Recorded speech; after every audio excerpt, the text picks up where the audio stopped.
The New Zealand Government proposes introducing several novel policies to reduce smoking prevalence to 5% or below by 2025. Capping nicotine in combustible tobacco at 0.05 milligrams per gram, increasing the legal age of purchase by 1 year every year, reducing the number of tobacco retailers countrywide from an estimated 8,000 to 500 or below. There is no scientific evidence of efficacy or consequences based on real-life implementation or experience of these policies. Surveys of public opinion are often conducted to gauge support for proposed law changes, but how valid is it to ask people to give their opinion on something they know nothing about nor have any experience of? To investigate this, we asked 40 of our Voices of the 5% study participants what they thought of the policies. At enrolment between June 2020 and March 2021, our participants did not want to stop smoking, or they believed they would not be able to stop by 2025.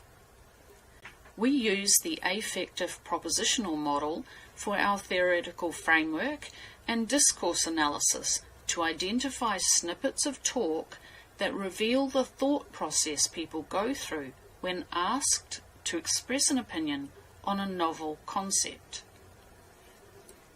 Simplified, firstly, there is often an affective, emotional reaction.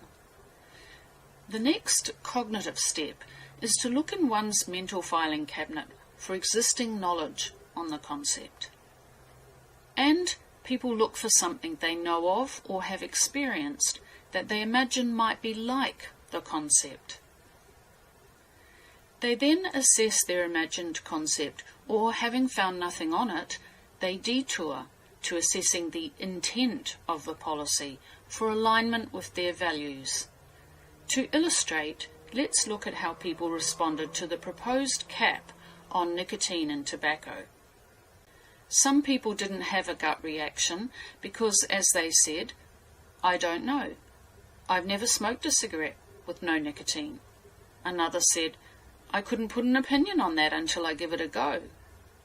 Some thought it was, interesting. Some were shocked. "Oh, geez." Worried. "Oh my goodness." Incredulous. "What? No."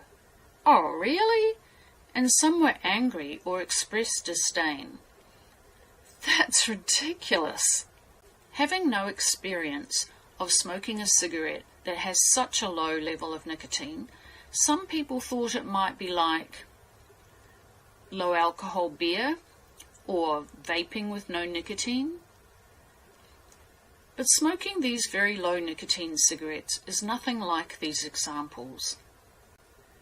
Unable to form an opinion about the strategy of very low nicotine cigarettes based on existing knowledge or experience, some people express their opinion about the intent of the policy instead, but they weren't asked for an opinion on the intent or end goal.